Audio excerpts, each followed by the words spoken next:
Ryan, welcome to the Book Thinkers Life-Changing Books podcast. How are you doing today? I'm doing great. Thank you for having me on. As the Book Thinkers family is about to find out, I'm very excited for this conversation today for a few reasons. But before I jump into those, I'd love to have you introduce yourself to my audience. Well, I'm Ryan Dusick. I was the founding drummer of the band Maroon 5. I was in that band for over a decade. And my journey, that was a whole lifetime unto itself, but my journey didn't stop there. I dealt with a lot of pain when I left the band and alcoholism for a decade, as well as other mental health challenges, which ultimately led to my new path in life, which is as a mental health professional. I'm a therapist and an advocate and an author, and I've written this book, Harder to Breathe, which kind of tracks my whole journey. There it is. My whole journey from before I was in the band through all the years in the band to what I've been doing since, and how I've gotten to this place of advocating for hope in recovery. Well, I'm excited because when I was younger, the album Songs About Jane, which leads off with Harder to Breathe, the name of your book, and also the lead track on that album, was my favorite album and still is my favorite album of all time. And I can remember going to Maroon 5 concerts and singing these songs with my family and my dad. And so when I saw that you put this book out, I said, wow, I would love to collaborate with Ryan, help him promote the book a little bit, ask a couple of questions. And so that's what we're here to do today. So we're going to talk a little bit about the book, which deals with both music and recovery. So I think what we'll do is start off with the same trajectory that the book does, talking about the founding of Maroon 5 and what you were like as a child, and then kind of go into some of the more mental health related, recovery related subjects in the second half of the podcast. Sound like a plan? Sounds great, man. Thanks. Okay, so you kick off the book in a very dramatic way. It's 2006. You're at the Houdini mansion, which is not as spectacular as you thought it was going to be. It's a little bit trashed. And it's been a few years since Songs About Jane blew up and you sold 10 million copies or so at the time. You're there with the band to record some demos for your next album, and something happens. I'd love to have you kind of pick up the baton as I hand it to you here and tell the second half of that story. Yeah, I started the book with that scene at the Houdini mansion because it was a pivotal moment in my life. It's the moment when I officially was asked not to continue in the band. And I treated it, in writing the book, I treated it kind of like it was the crime scene in a mystery novel, like take you right to the murder scene, you know, and like, how did it get to that? And where does it go from there? Kind of leaving you on a cliffhanger was the idea. And so I figured that was a good way to start because it takes you right to everything that my life had been up until that point and where it has gone since. And where my life had been before that, we start at chapter one after that for the prologue. My childhood growing up in LA, and a product of a very eclectic background, a mixed family of different cultural backgrounds, musical backgrounds, and then that leading to the formation of this band in high school, which was just these misfits at the school that we were kind of the only four musicians, really, not really, but some of the only musicians there, and came together, these brothers that formed a bond in 1994 and worked for a decade to finally reach the mountaintop with the album Songs About Jane as Maroon 5. So that's the kind of the first part of the book leading up to the band, and then the middle part of the book is that whole journey going on the road and promoting Songs About Jane, and what a toll that took on me, my constitution, just all of the issues that I hadn't really dealt with or wasn't even aware of in myself because I didn't have the language to discuss mental health, let alone do anything about it in those days. So that all of that is the precursor to where I get to in that moment at the start of the book, where I have this breakdown and I have to leave the band. And where will it go from there?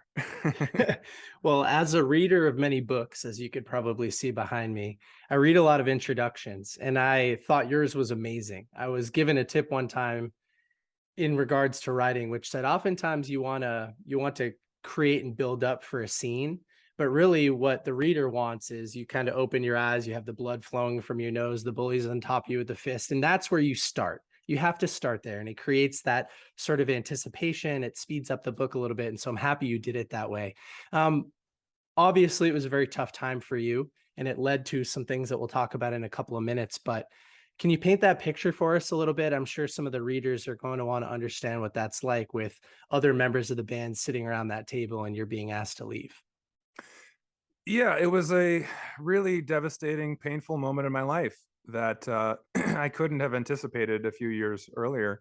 Um, we were brothers, you know, we started the band together in high school. I was the oldest member. I was kind of the responsible one. I was the one who was making sure everyone showered and you know, didn't throw TVs out of the window at our hotel rooms. So it was like in the early years of the band, I was the guy. I was booking the shows. I was driving us around in my Jeep with all of our gear, and making sure that we took down the mailing list and sent out. This was real mailing list in those days, pre-email, right? So there all this history, all this time in the band, and really a connection that was beyond just friends and beyond just music. It was a spiritual connection, and yet it had gotten to this place for me that I couldn't perform anymore. I physically couldn't perform. There was a lot more going on than just the physical ailments, the joint issues, and the nerve damage. But at the end of the day, the band had gotten to this place finally where we were on top of a mountain, ready to conquer the world, and their drummer couldn't play anymore. So I'm sitting with these guys who are my best friends, but feeling alienated from them because they've been going further and further into the limelight, and I've been retreating more and more and isolating. And I have to, stare them in the face and look at them and accept this reality that I've been in denial about for a year, probably knowing somewhere in my unconscious that it was coming, because this was not sustainable. It was not manageable. But that was the moment in which I couldn't be in denial anymore. And I had to really just kind of sit with the reality that this is not going to be my life anymore. Um, and losing not just this career that we had built, that was so epically successful at that moment, but also just really losing my identity, losing my sense of purpose and meaning, everything that I'd focused on in my life up until that point, since I was 16 until 28. And then on top of that, losing really my entire social circle. These were my guys, and the group of friends around the band was like my whole entire social sphere. So it really felt like everything that mattered to me, everything that was important in my life, was just crashing down around me in that moment. And it was awkward for everyone. I mean, the guys in the band, they didn't want this to be the reality any more than I did. Um, but they had a career, a business to run, and an album to make, and they had to make the decision that it was time to move on, as painful as it was. I'm happy that you just mentioned that it was a business, because we interview a lot of business authors on this podcast that have similar stories. Certain members of a founding team aren't a good fit for the business anymore. And if you look at the business and what it needs, and you're looking to serve the business, sometimes you have to break apart founding groups. And Maroon 5 in the band, in that group that you were a part of, it was a business. And that's a mature way to look at it.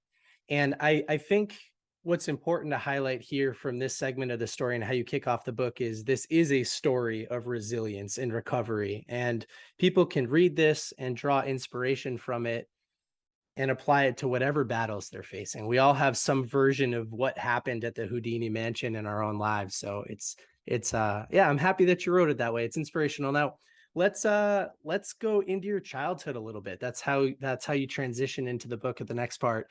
You highlighted earlier that you had some musical influences in your family. So can you highlight a couple of those people for us? Yeah, I was really lucky growing up with the family that I did. On top of the fact that just there was a lot of love and support in my family, and my parents are really great. My dad came from a musical family. His dad played the piano and wrote some songs, and his sister became a Broadway singer star. and went on to be a TV star, film star, and recording star, all that stuff. So in my childhood, there was my aunt and my dad on that side of the family were both very big personalities and very musical, and just loved singing, loved music. Um, and then on my mom's side, my mom was from Mexico, and her family was very musical as well. Um, Perhaps not in the same showy kind of way that my Broadway family was. But my uncles, actually, my grandfather, whom I never met, played the mandolin and the fiddle. And my mom and her siblings grew up with that in their household. And then my uncle Gil played the guitar. My uncle Rick played the jazz drums. And Rick was still playing with jazz and blues groups well into my life. And those were some of my first memories of seeing live music, was going and seeing my uncle Rick, playing with his aging jazzers. So that was fun for me and my brother as kids, before we even knew that we were musical in any way. We took piano lessons, but that didn't really stick. But I also, I had cousins, I had my brother who were into rock and roll. It was the era of MTV in the 1980s. And so a lot of different influences, and culturally and musically. And then my brother picked up the electric guitar when he was 14. And that was kind of the inspiration for me to find my instrument, which eventually became the drums pretty soon thereafter. Yeah, Christmas 1989, right? Wow, you took some notes. I did take some notes.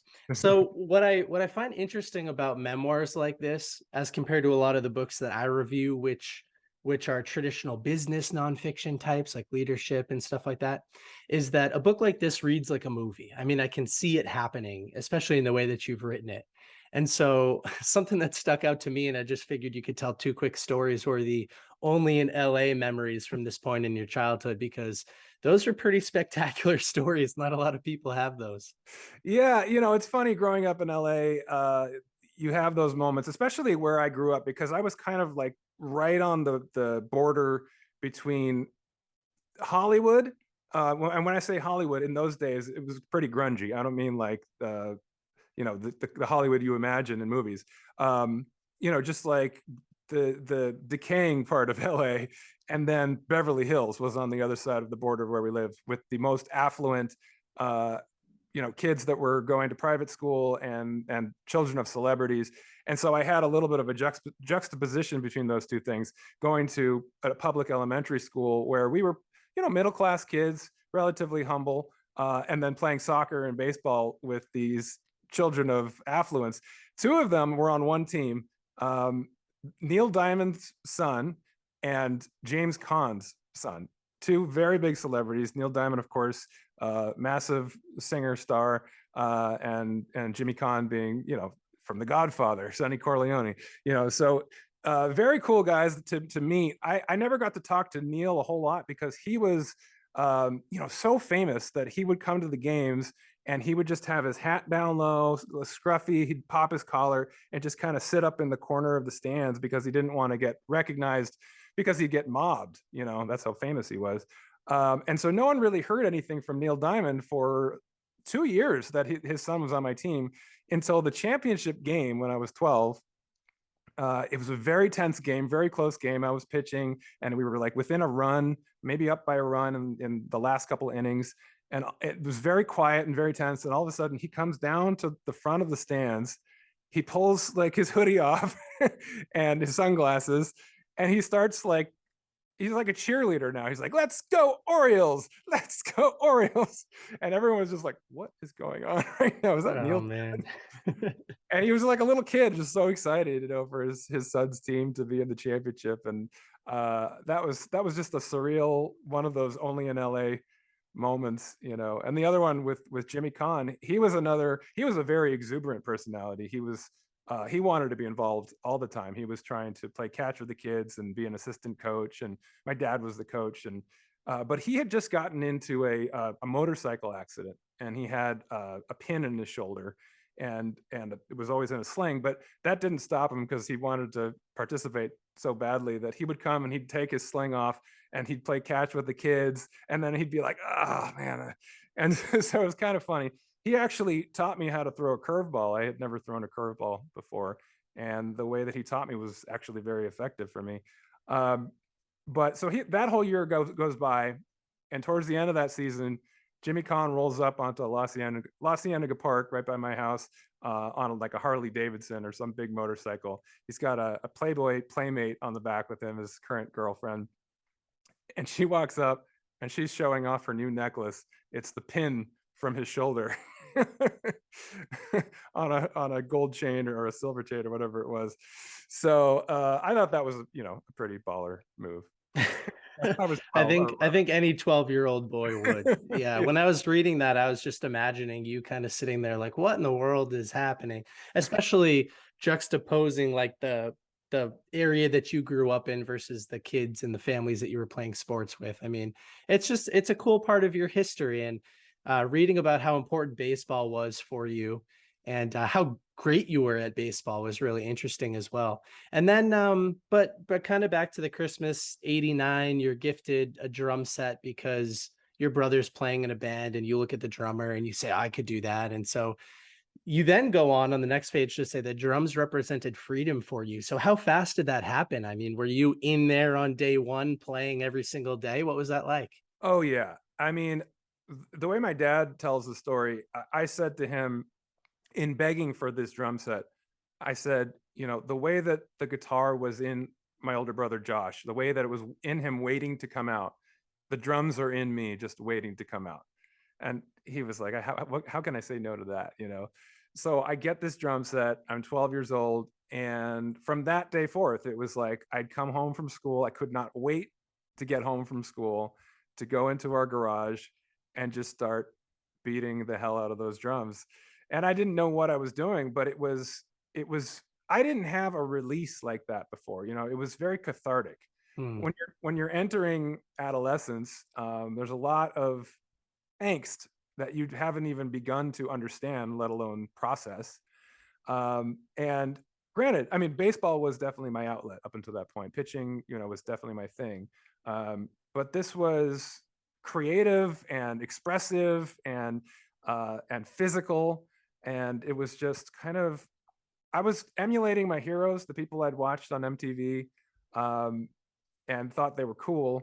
But it was also just me alone with the drums, just doing whatever I wanted to do, whatever came out. So that was freedom to me. That was just expression and the ability to get out whatever I was feeling inside.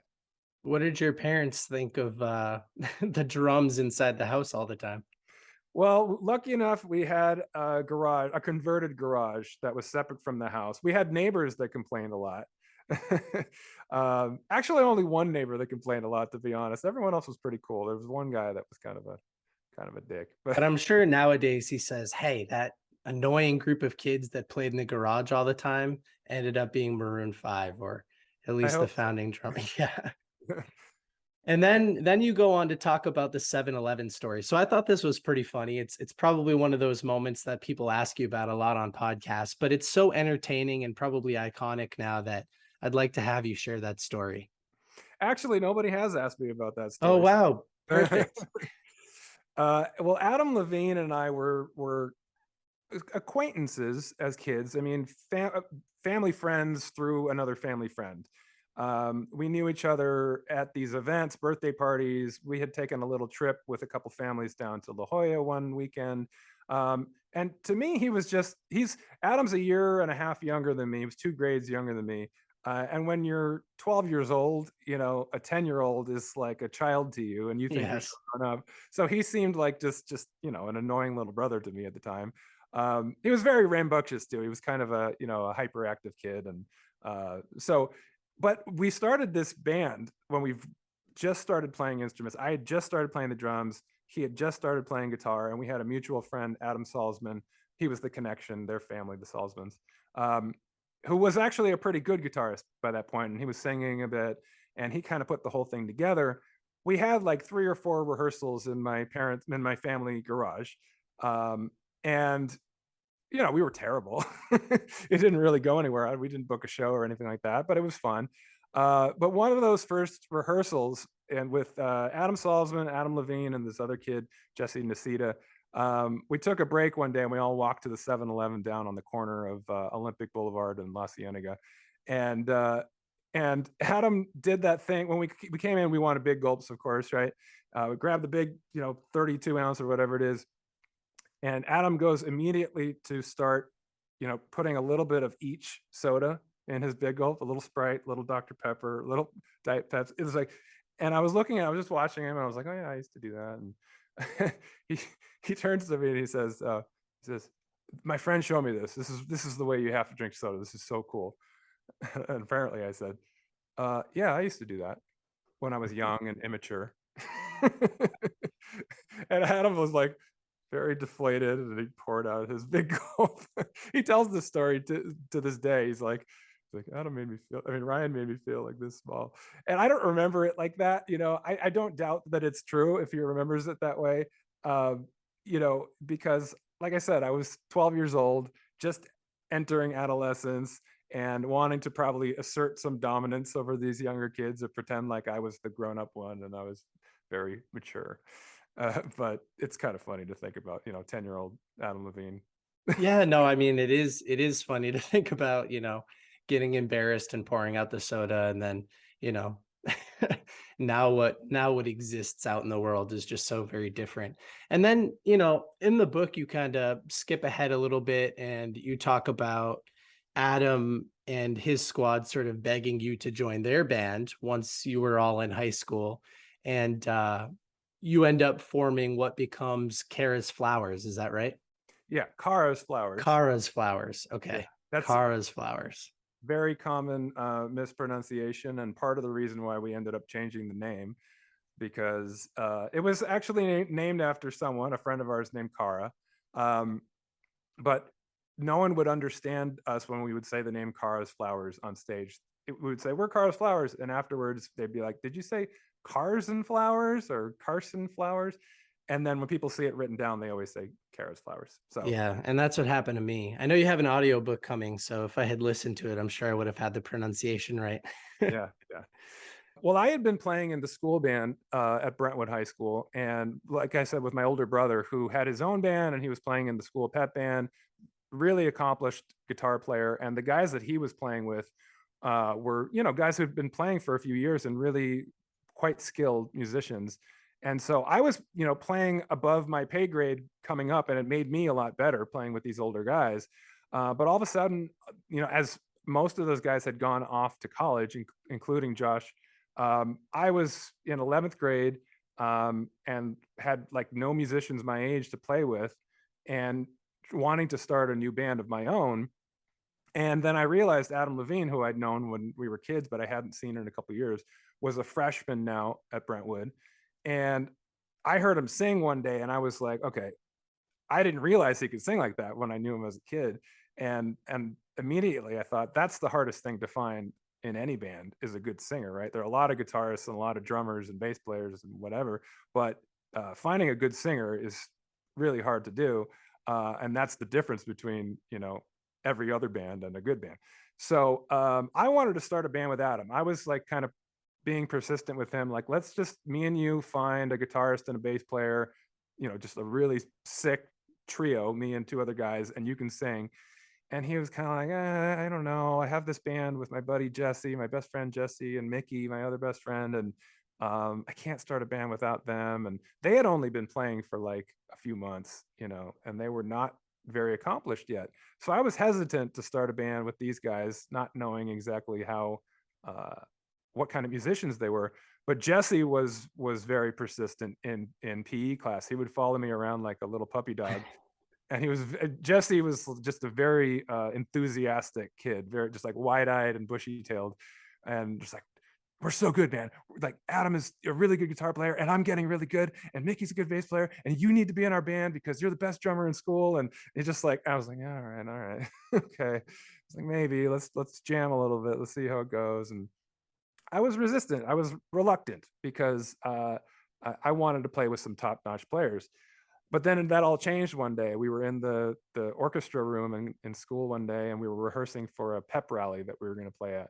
And we were playing Rage Against the Machine's Killing in the Name, which is very inappropriate for a high school pep rally. And it just kind of hit me like a ton of bricks in the middle of one rehearsal. playing with these three guys, just realizing we were so locked in terms of what we were trying to do with the music, the intensity of what we were doing, the passion, the influences that we had. There was a chemistry that far exceeded any level of musicianship that might be lacking at that point. And I realized that's what matters most, is that we connect and that we're on the same page, and that the whole is greater than the sum of its parts, right? That's what you're looking for in a band, as much as you are, a shredder guitar player, or some other great musicians. So it just kind of hit me right in that moment, like, this is it. We're on to something here. No reason to question it or to pick it apart or to try to think we can do better or something, because we have something really cool here. And then from that day forward, it was just kind of like uh, the four of us were just a unit that was spent all of our time together, and we were just really passionate about each other and what we were doing, and growing by leaps and bounds on a daily and weekly basis, musically and just as young men growing up. As I mentioned, I read a lot of entrepreneurship memoirs, and I think this sort of reminds me like of the founding of Apple, Steve Jobs and Wozniak in the garage working things out for the first time. And your brand, the brand of Maroon 5, is as big as anything on the planet. And so these stories are just fun to talk about. They're fun to think about, and not a lot of people know these stories. And so for Kara's Flowers, I thought how you named how the group was named Kara's Flowers was an interesting story. If you could just highlight that real quick. It's just one of those funny little things. Kara was a girl at Brentwood who was in their class, Adam and Jesse and Mickey's class. I was a shy guy. Like I hadn't really dated or anything at 16, um, which is weird. Being in a band at most high schools, that probably makes you very cool. At my high school, that was a college prep wealthy school where people are mostly concerned about their cars and what Ivy League school they were going to go to and stuff like that. Being an artist of any kind was not really where it was at. But I was also just very shy. But I had a crush on this girl, Cara. I thought she was really cute. She was a friend of Adam's, and I think they'd gone to elementary school together, so they knew each other. Um, and the night that we formed the band, just Adam and Jesse and me, it's a long story. There's a whole chapter on it, so I won't tell the whole thing. But we, at the end of this night, we had decided to form this band, and we were back at my parents' house. Going to sleep is around midnight, and we were all really excited and just wanting to like get going with this new band. And Adam's like, this night can't be over. We need to cap this night with something epic. And he was a little more adventurous than I was, like I said, the responsible one. I usually followed the rules and did what I was expected to do. But he was like, we got to sneak out of the house and we got to go to Kara's house and wish her a happy birthday. It was her birthday the next morning. And and I'm like, oh no. But then I'm just like, there's so much excitement, there's so much enthusiasm, and I can't say no to this guy. He's too uh, charismatic to say no to, Adam Levine. So we snuck out. We pulled my Jeep Wagoneer out onto the street, put it in neutral, and rolled it down onto the street, and started it up. Got in, headed out into the Hollywood Hills to find, because Adam said he knew where Cara lived. He didn't know where Cara lived, so we got lost driving around in the hills above the Whiskey A Go Go, and ended up having to sneak back into my parents' house to get the school roster to find her address. Tried to find that again, couldn't find it. Came back, had to sneak back in again to get a Thomas guide, which in those, this is before we had phones that had maps on them, so you had to like manually look up on a certain page in the Thomas guide for the streets. We've ended up rolling up to her house at like 3 or 4 in the morning finally, after this epic journey, where as much as anything we bonded. The original 3 guys just really went on a quest together, and needless to say, she was pretty stunned when we knocked on her window at 4 in the morning with flowers in her hands. And she was just like confused and like blushing, and I thought it was going to be kind of dorky. It was actually kind of cool. She seemed impressed, and it worked out pretty well for us. So that was the beginning. That was the start of Cars Flowers. That's how we got the name of the band, and we had that name for 7-8 years. Yeah. And then what you just kind of highlighted was one of the things I wanted to bring up, and you bring up in the book quite a bit, which is the dichotomy between you and Adam, the differences between the two of you. And one of the things that you just said kind of 2 questions ago was you realized that when you were playing together, the sum of the parts was greater or whatever that saying is, like it just felt right. Mhm. And one of the things that you believed was that even if everybody wasn't up to the same skill level, like you could get there, you could learn. Mhm. And I read that Adam thought, no, you're either born with this or you're not born with this. So it seems like there was a little bit of butting heads that started to develop between the two of you guys. Yeah, Adam and I, we're brothers in every sense of the word. We're bonded in some like very familial ways, and we're very similar in certain ways. And then we're almost like opposites in other ways, in terms of the way we see certain things, or just our natural temperaments. Um, I, I've always been, or always was, growing up, a shy kid, a very controlled kid. Um, just sort of perfectionistic, like held myself to a really high standard, was really hard on myself, would get down on myself if I didn't do things up to that standard. I could be obsessive, in my thinking about things, compulsive in my behaviors, and just by all accounts, a kind of anal, kind of a just a compulsively anal kid, very neat, very orderly. And I was the organized one in the group. I was the one who kind of put everything together. Um, and then Adam is like on another extreme on the other end of it. He was an ADD kid, which at the time I found very frustrating. I obviously understand that a lot better now as a mental health professional.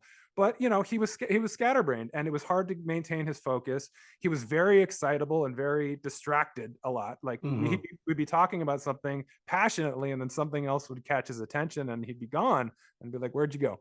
And it could be frustrating for me. And he just kind of had this very impulsive mindset about life, about just like pursuing something if it's exciting and you're passionate about it, and if there's a spark and a magic. And so in as far as how that related to the music, like if something came to us, or he wrote a song and he brought it in and it gelled immediately, like we would knock out a song in like half an hour, and it would be Mm. magical. We'd have these moments where it was like everything just flowed, and there was this natural energy, and that was wonderful and magical. I had never experienced anything like that in my life before. But then if it was work, if it was struggle, or if it was like we had to pick it apart, or there required refining or growing, or sometimes it was just hard for Adam to maintain that focus. He just kind of whatever, I don't want to, let's not force it, like let's move on to something else. And a lot of times that meant just like going to lunch, and for 2 hours, and then blowing off rehearsal. So those things could be frustrating to me, who like wanted to be like, okay, it's not perfect yet, let's make it perfect. And he was more like, it's like, it's not perfect, whatever, we'll do something else later, you know. So that kind of stuff could be aggravating, but in a lot of ways I think we were kind of foils for each other. We balanced each other uh, Mm. in terms of our energy. I think he probably needed me a little bit to rein him in, because he had all this natural. He was like a savant, a creative savant. Just like melodies would come out of him, and just ideas and things that were unrefined. Definitely a diamond in the rough in those days. And he probably needed to learn a little bit from my sort of organizational skills, and just working through a problem and finding a solution. Whereas I needed a little bit of what he offered, which was this spontaneity and enthusiasm, and just like going with the flow and having an idea and just being impulsive about it. I needed to loosen up and do a little bit more of that. So I think that we were a good balance for each other in that way. Yeah, it sounds like you As were. frustrating as it could be at times, because we Well, it could. sounds like, yeah, you guys were necessary for each other and for the success of the business and the band. I mean, you can't just have one person off and, switching gears every 2 seconds and the other person not taking any risks. You kind of have to come together in the middle. And that's probably one of the reasons that you were so successful. I do think that that was a factor in terms of the chemistry, not just musically, but just as personalities forming a business. You do need someone who thinks outside of the box. You need somebody who pushes the envelope, and will follow an idea wherever it may lead, without restraint or constraint. And then you do need somebody who's organizational, somebody who thinks critically, and who can rein in what needs to be reined in, and cut through the nonsense and find what makes sense and what's logical. So I do think that without even planning that out, we had that in the initial chemistry of the band between us. Jesse added, both Jesse and Mickey added interesting dynamics as well, because Jesse is, because Adam could be impulsive, I could be too controlled. Jesse was driven and focused, but in a much more grandiose way than either of us. Like his vision, he was always thinking like 3 steps ahead and wanting to do something. He thought big. He wanted to do. He was already thinking about having string sections in our songs before, when we were still just figuring out how to play the drums and guitar. And he wanted to incorporate classical music and jazz music, and was just very like driven for like changing the world with our music. And with the Beatles were our heroes at a certain point, and Jesse liked the idea of like starting a revolution with what you do as a band. So he was an interesting dynamic as well. He needed to be reined in a bit at times too, because he could be out sort of like in this dreamer land of very idealistic. And we needed that. That drove us forward. And then Mickey was kind of this a very cool hipster type whose taste was very refined and very indie, and was always a little bit of rejecting of the idea of really mainstream stuff.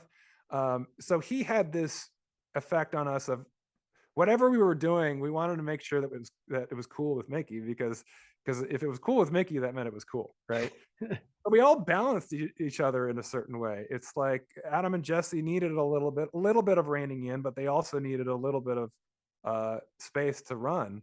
And Mickey and I kind of balanced them out in some of those ways.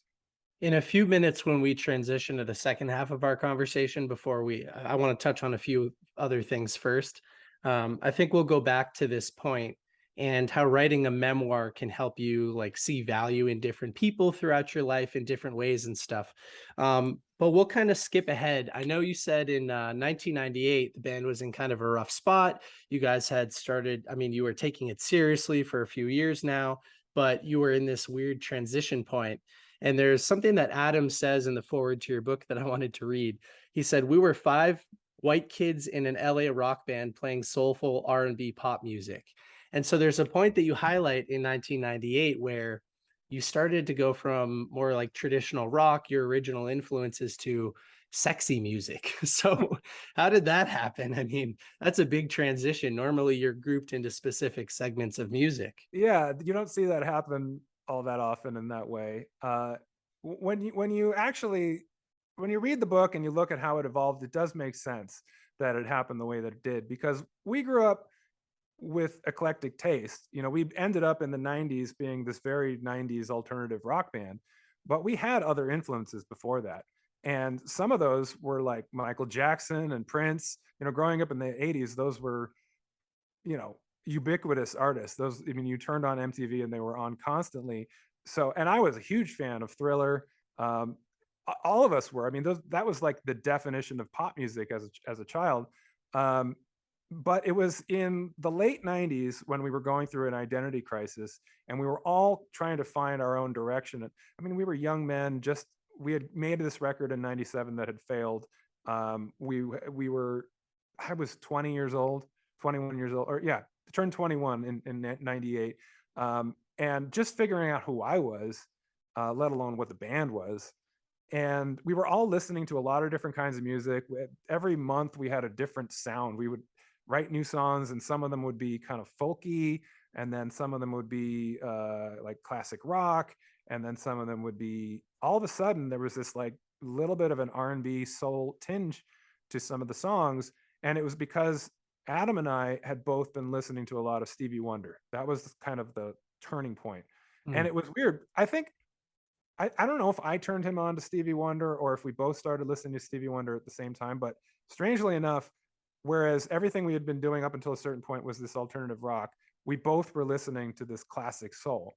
And then that translated to listening to a lot of contemporary R&B and hip hop and being really influenced by that. And at first it was kind of like, okay, I like this music, but there's no way to incorporate this with what we're doing. We can add a little bit of bluesiness, and with Jesse's influence, a little bit of jazziness. So that was kind of how some of the Stevie Wonder stuff kind of started to make its way in too, because Jesse was writing more on the keyboard, more piano, and it was more jazzy and classical in some of the arrangement.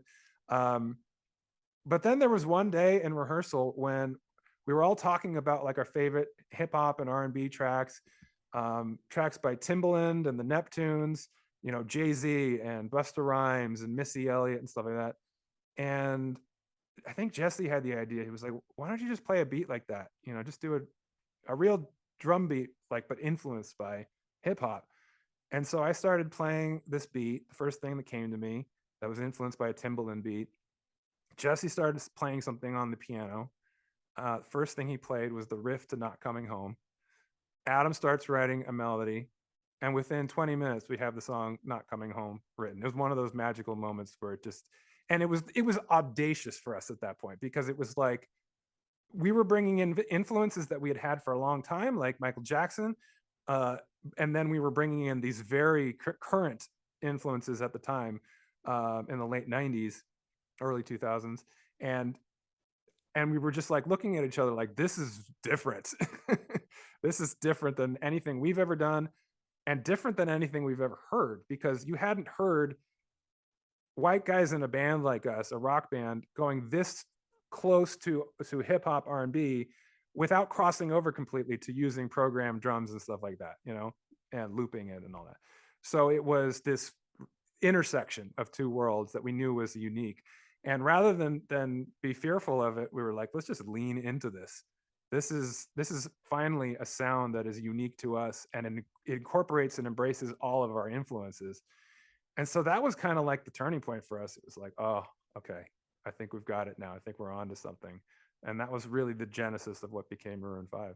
I mean, as a fan of that album and it playing such a big role in my childhood and singing those songs with my dad and stuff like that, I mean, despite the subject matter, which we'll talk about in a minute, but like, it's so cool to hear this. I mean, it really is. And I'm happy that you took the time to write this book, simply because it gives different meaning and perspective to the music, as I'll continue to listen to it for a long time. And I think that's one of the cooler parts about you writing it.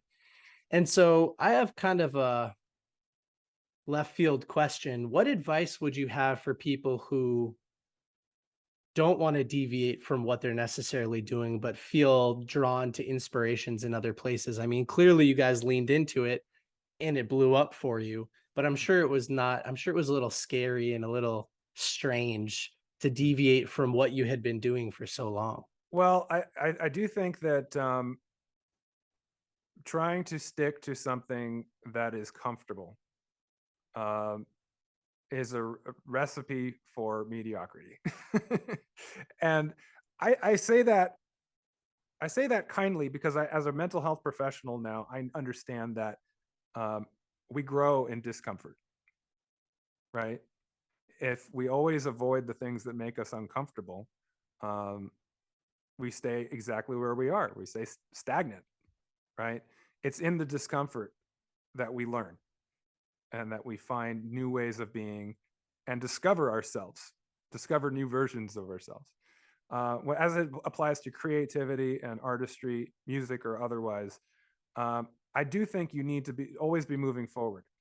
Whatever that means for you, you can stay within the genre of, you know, you play rock music and you're always playing rock music, but you look at any of your favorite rock bands of all time, you know, the ones who really stood the test of time, each album is a little different. They go a little further. There's a progression, there's an evolution, right? If you're trying to recreate something you've already done, you're stagnant. But especially if what you've already done has not been the thing for you yet, you're still finding your sound, you're still growing. So you have Mhm. to be open to the idea that it might be something that's new and a little bit uncomfortable, where the real magic is going to happen, I think. Um, so also, I think that for us, we were really lucky that we had this failure with our first album, with our first incarnation as Cars Flowers, and we had this testing ground for a few years there where we could try out different things and push the envelope a little bit without it being under too much scrutiny. Um, we were playing every week at this place in Westwood, the Westwood Brewing Company that I'd booked a residency at, and we were playing for like 2 hours every Thursday night, and we didn't have enough songs to play for 2 hours, so we had to really stretch out. We were doing a lot of cover songs, we were jamming a lot, we were just pushing ourselves to do new and different things, and in that environment it made a lot of sense to be trying to play more danceable beats in a college bar, and to be trying to entertain the sorority girls. um, that was fun, and it was purposeful in that we were trying something new. We were trying to entertain and do something that was new and exciting for us and for our audience.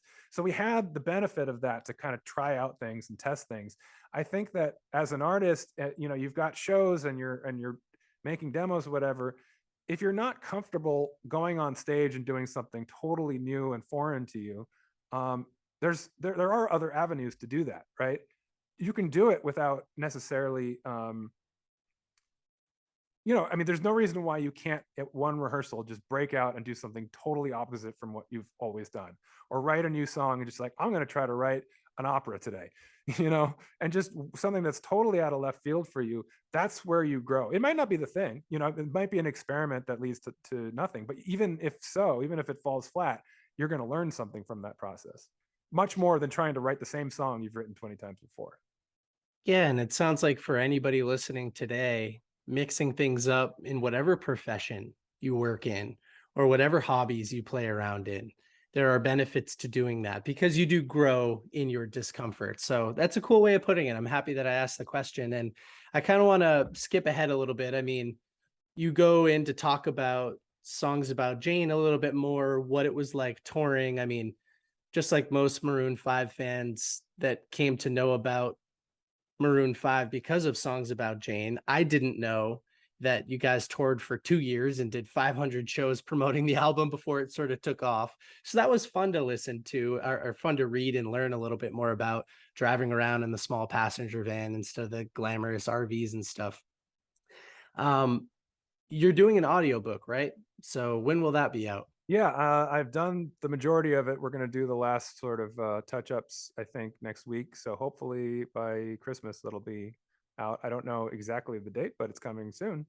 Any music in there that you layer over your reading? No, that hasn't been part of the process. I mean, that's a cool idea. I don't know if we can get clearance for that. Yeah, I don't know either. I was just curious. I was like, it'd be cool if like something kind of like came in and out as you were talking about a certain song or something like that. But yeah, that's cool.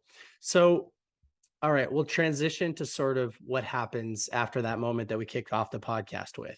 Mhm. So, nerve damage, you're having problems, your performance is suffering, you're asked to leave the band. What happens next? I mean, what's life like the day after you're no longer part of what you've put your entire identity into? Well, in some ways, there was a moment of relief because I had been Mm. for like a year and a half trying to come back from this injury. Um, and during that time, really devolving. My entire spirit, my entire constitution had just been getting knocked down and down and down. My self-esteem, my self-confidence, my sense of purpose uh, was really just degrading over that time. Trying to make my way back behind the drums in Maroon 5. So the day after the decision is final, I'm leaving the band. There's kind of a moment of, okay, I don't have to try anymore. I don't have to continue to try to break myself to overcome this. Uh, but then that segued very quickly to, okay, then what the hell am I? Who the hell am I? What is my identity? What is my purpose? I had this opportunity. I built this thing for over a decade, and now it's gone. My entire career, my entire focus in life, my entire social sphere, um, my entire identity. What do I do with that? And just feeling more depressed than I never felt in my life. And for the first time ever, drinking alcohol became a coping mechanism more than a way to facilitate fun. It became self medication. you know. Um, my attitude, because it was so painful, the reality of dealing with what I had just lost was so overwhelming. It was difficult to sit with it, to even accept that as reality. I look back on it now as a grieving process. Stages of grief, at first you're in denial. This horrible thing that happened, or this thing that I lost, it didn't really happen. Or I'm going to pretend like it didn't really happen. I'm just going to act like it didn't happen. I'm happy. I'm going to go out and party, you know? Uh, and so that's kind of the form it took. It was this sort of the other mind trick I realized I played on myself at that time also was because something that mattered to me so much was lost. I had to pretend that I didn't care about anything. This very nihilistic approach. Well, nothing matters, who gives a shit? Like, I can just go get wasted and party and, just go find some chicks and pretend like I'm a rock star and, who cares? Nothing really matters anyway, so I might as well just live as if nothing matters. Just live for the moment. And that seemed like truth to me at the time. But understanding the psychology of it better now, having done a lot of work on myself since, I realized that was avoidance, that was escape. Um, and so I really was not in touch with what the real feelings were. They would come, I'd drink a little bit and have a smile on my face and pretend like I was like, oh yeah, I'm having good times. And then I'd drink a little more and then it would go down into a dark place. And I'd find myself, at 2 a.m. sitting in my office watching old videos of the band and crying, Mhm. just really, really depressed underneath all of that. And those first couple of years after I left the band were really dark. I mean, it was a haze. Um, my anxiety ramped up. I was constantly medicating something. Um, but then there was a turning point, maybe a year or two into that new reality, where another form of escape or rationalization and denial took hold, which was, um, okay, that's in the past. I'm moving on with my life. Um, all I need to do is just kind of moderate a little better, drink like a gentleman, and get over it. Just get over it and get on with my life. And I refer in the book to that phase as the illusion of control, which is a common phrase you hear in recovery a lot because uh, it's a stage of denial. And if you're comparing it to the stages of grief, it's like bargaining, right? Well, this is a certain reality. I can accept that, but I'm not going to accept this other part. I'm going to keep that under my control in some way. I'm going to negotiate with it. And so in terms of alcohol, that means, well, I'll only drink on the weekends, or I'll only drink, after 5 o'clock, or I'll only drink beer or wine, or, as long as I can sober up for family events, as long as I show up and I'm smiling and look relatively healthy and I look like I'm happy and everyone thinks I'm fine, then everything is fine, right? If I can manage that little dance between what's really going on behind closed doors and what's happening when I'm out in public. And what you realize in time when you live that way is that the only person you're really fooling is yourself, right? I look back on it now and it's just that's what denial is all about. It's like I'm not ready to accept how much I've been beaten down by this thing, so I'm just trying to create any illusion that I have control over these things, that I can control the feelings, that I can drink just enough or a certain amount to not be a wreck, but to get the painful feelings out of my mind. Just there's a sweet spot that I can find. And it's insidious because it works a little bit for a while. You feel like, oh, I'm having more good times than bad times. Yes, the negativity creeps in and I have these dark nights. And there's sometimes when I drink a little too much and I end up really hungover and sick or whatever. But I have all these good times too, where I'm able to just like pretend like everything's fine. And so those moments maintain the illusion, maintain the denial and the rationalization. But in time, the bad gets worse and the good gets worse too, until the bad times are outweighing the good times. And that continues to progress. That's why we call it a progressive illness, because always when you're in that cycle, you think you're improving and you're actually degrading until it gets to a point of total unmanageability. And that's what happened for me over the course of like really a decade from when I left the band to when I got sober, um, to getting to a place of humility, which was what was necessary to achieve acceptance, ultimately acceptance, which is the end stage of both grief. You know, you go through the stages of grief and you eventually find acceptance of what has passed, right? And the beginning stages of recovery from alcoholism, acceptance of uh, my illness, acceptance that all of these ways in which I've tried to control it has been an illusion. It's been a lot of rationalization. So being humbled, finding humility, finding acceptance, and moving forward with just the ability to accept help, and stop thinking that I've got it all figured out or that I can control it in some way. That's the beginning of recovery. I mean, it's such an important subject for you to talk about. I'm sure that most people that go through something like what you went through don't write about it because I'm assuming it was painful. And I mean, is that your purpose for this book? It's to tell a story that I'm sure a lot of people want to read about, but it's also to give confidence or to give guidance or to give advice or to give inspiration to people who are facing something like alcoholism and giving them the toolkit, sort of the path forward. Hmm. Well, the purpose for writing this book, Harder to Breathe, was twofold. And you kind of touched on the other purpose as well, which was for me, that it was therapeutic.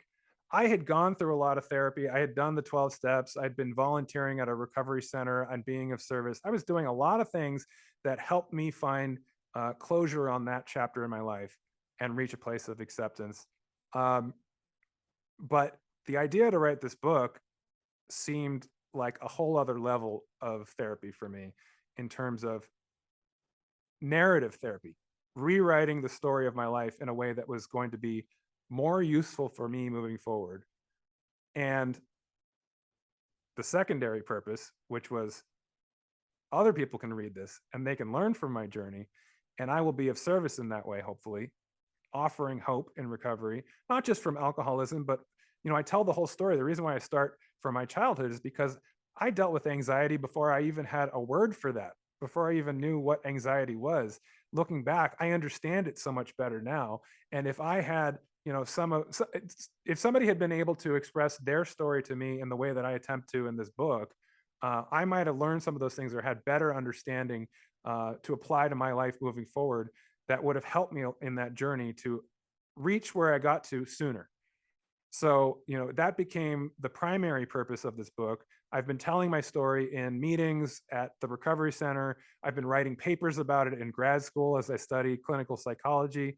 And I have this opportunity now to offer that story to a larger audience and for it to be something that can be empowering for me, but also empowering for the reader. If it's a process that for me is fulfilling, writing the book, if it takes me on that journey and takes me to places that I hadn't fully gone yet, I hadn't processed completely yet, and it's cathartic and it's an emotional roller coaster, going back to some of these difficult places, and then ultimately getting to this place of hope, then there's a good chance that people reading that story will have a similar experience in hearing about my journey. And if they can relate to it, not necessarily the exact particulars of it in terms of being in a band and the music and everything I went through, but just the feelings, the ways in which I was really hard on myself, the perfectionistic qualities, the anxiety, the grief, the depression, the alcoholism, any of these factors of me, if you can relate to it, then you can see the ways in which I dealt with it at the time and the ways that I'm dealing with it now in a better way, in a healthier way. And so hopefully that will offer some guidance and direction, but more than anything, hope. Yeah, I mean, there are a lot of professions that statistically you either make it or you don't, right? Musicians, athletes, comedians, actors, actresses, performers of all types. You either make it or you don't. It's either your full-time profession and you're earning a nice livelihood from it, or it's a side hustle that will eventually die. And I'm sure a lot of people tuck a big portion of their identity into something, and it's very difficult when you lose it. And so your story can apply to anybody in any of those situations that has a loss of identity, that copes with it in an unhealthy way, and that you're sharing the tools that you leveraged to get out of that situation. And one of my one of my favorite books, it's called Built to Serve. And the author says your purpose comes from your pain. And so your purpose now, you are a marriage and family therapist and you're a life coach and you're helping people through these things. And so your purpose did come from your pain. You're helping other people bridge that gap. So tell us a little bit more about what you do today. Well, like I said, I went back to school after about 3 years of sobriety to get a master's degree in clinical psychology. The reason why that happened was because I was volunteering at a recovery center, and the primary purpose for that was just to be of service and to help me in my own recovery, to continue to remind me of what I was doing as a sober person. And it was very fulfilling, showing up to this recovery center and just talking to people and listening to their story, and realizing that I had something to give of myself in a helpful way. That offered new purpose for me, a new meaning in my life. So I started getting some good feedback, people saying, "Hey, you should consider doing this as a career." And then I thought to myself, why wouldn't I do that? This feels as good as anything I've done in a long time. So I applied to school. I went back, and I wanted to just become like a drug counselor or something like that. But then I found this new passion for psychology that was really exciting, and realizing that I'd always thought of the world in those ways. When I watch movies, when I read books, I'm always thinking about the character development and what drives this character. Why are they the way they are? And I want to see the arc of how they change over the course of a story. And so studying people and their psychology in that way was interesting and exciting to me. Um, so I just kind of followed that along the path, and the next logical step was to become a therapist. The license is the a marriage and family therapist. I'm now an associate marriage and family therapist. I'm working with clients, and I'm working at a clinic called the Missing Piece Center for Anxiety in Agoura Hills, California. That's an inspiring place to work. A lot of great colleagues, interesting clients. I have some of my own clients, and now I have this book out, Harder to Breathe, which is for me the logical next step from there of being an advocate, also telling my story in a way that can be helpful. And it's because I've gained the education in psychology that I have a different perspective on my journey than I might have had otherwise. But I was mindful not to tell the story, in a heavy-handed or overly clinical sort of way. I wanted it to just be a narrative, that people could relate to, as if it were a novel. But the purpose is uh, to be an example, in the same way that you tell your story in an AA meeting or something, and people learn from it, from when a speaker tells their story.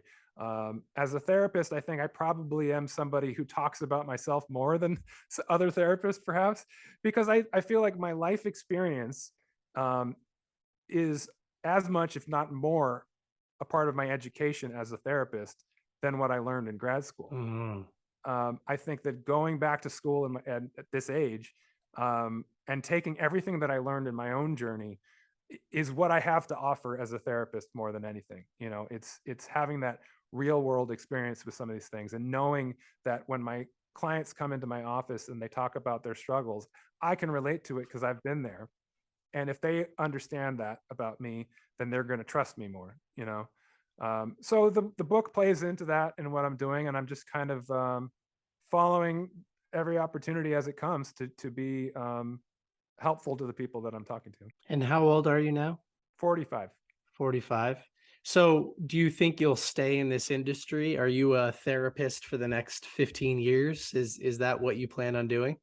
Yeah, I think so. I mean, I've learned to never say never, and I've also learned that life has seasons.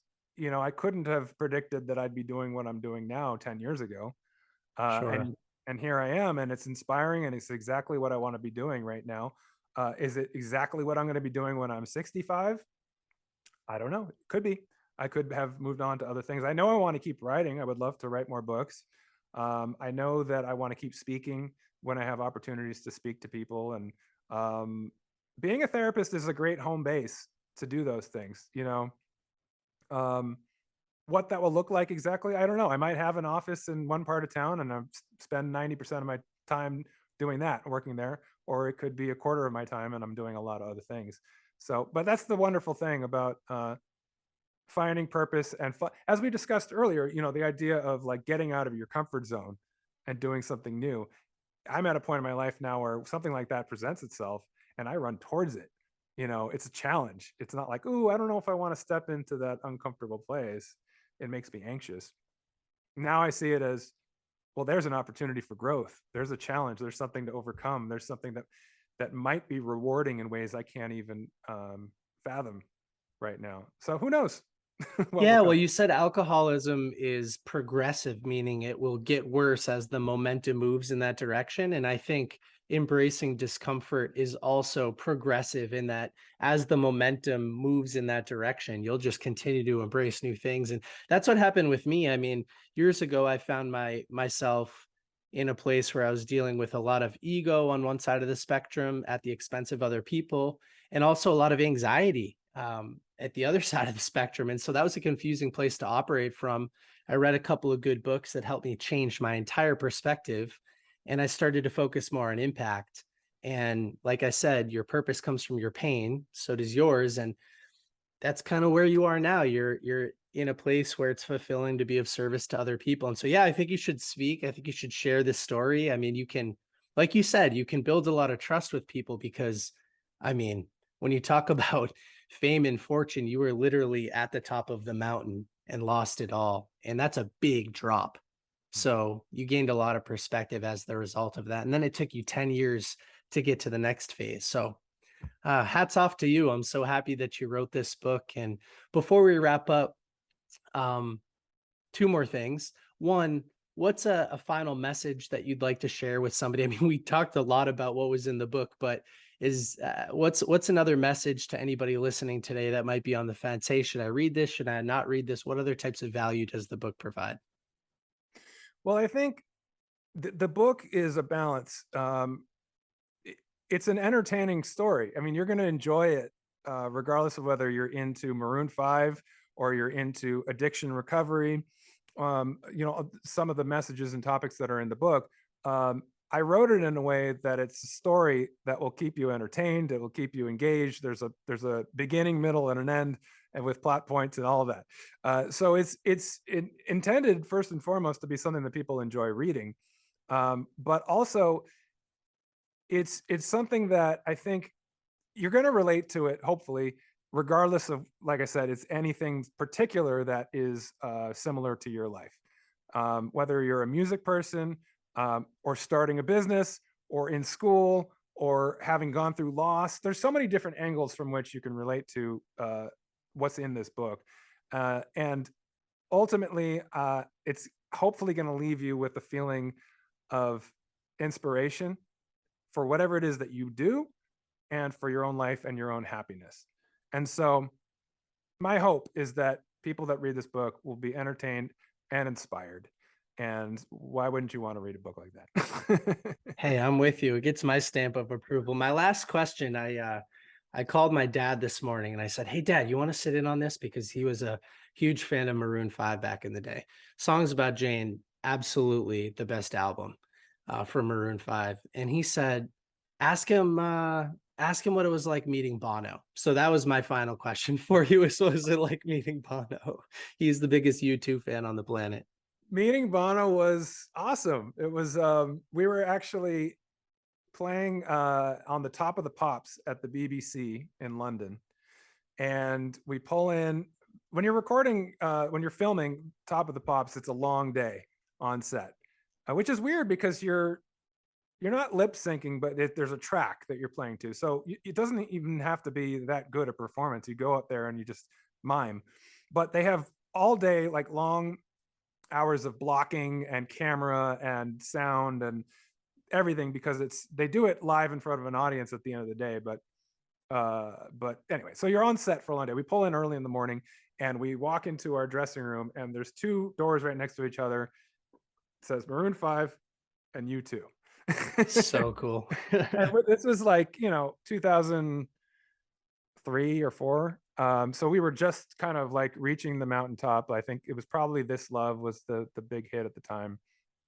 And Bono and Edge were in there promoting. I think they were playing on the roof that night, U2, and it was one of their last really big albums. They had huge hits in the 80s, and then had a big comeback, and then they had a couple albums in the early 2000s that were like really big hits. It was one of those records, and we were coming back from one of these blocking camera things, and they're walking out of their room, Bono and Edge, as we're walking in. My girlfriend Sean was with us, thankfully, and so it was the five of us and her walking back from the stage, and Bono just kind of scans the six of us and hones right in on my girlfriend Sean, and he goes, "I liked your guitar, Telecaster, right?" And she was like very self-conscious. He was obviously teasing and joking, but I was like, that's charisma right there. He knew, like, he could flirt with my girlfriend right in front of me, and like we couldn't say anything about it. And it was like we were all charmed. He was very, very charismatic, and they took the time. They stopped and they stood with us in the hallway for like 20 minutes, and they gave us advice. They knew we were just at that moment when we were blowing up, and that we were very new and green to the whole fame thing. And they'd been around the block for 20 years at that point, and it was kind of ironic, the advice that they gave us, because they said, say yes to everything on your first album, because if you say yes to everything and you do all that hard work for the first few years, then all the promoters, all of the clubs, all of the radio stations and the distributors, they'll all love you, and they'll be dedicated to promoting you for the rest of your career. Interesting. Right. But if you say no, then they're never going to ask again. Right. So you have to say yes to everything. The ironic part of it was that we had gotten that speech from our record label and all of our management and everything like 2 years earlier. And that's part of the reason why we were so burnt out at that point, because we had been saying yes to everything for month after month and without any time off. So we were kind of like frowning and nodding our heads along to the sage advice, but realizing, well, it's good advice, but it's also a little toxic in terms of lifestyle. Yeah, well, I'm happy I asked the question. Now, for members of my audience that want to learn a little bit more about you, about this book, where should they go? What should they do? Yeah, ryandusick.com. My website is up now and has everything that I'm doing on there, from speaking events, virtual events, my book and everything about it, as well as a therapist and a life coach. And then if you want to see videos and photos and other fun stuff, my IG account, Ryan Michael Dusick, Ryan _Michael _Dusick. You can see some fun stuff there.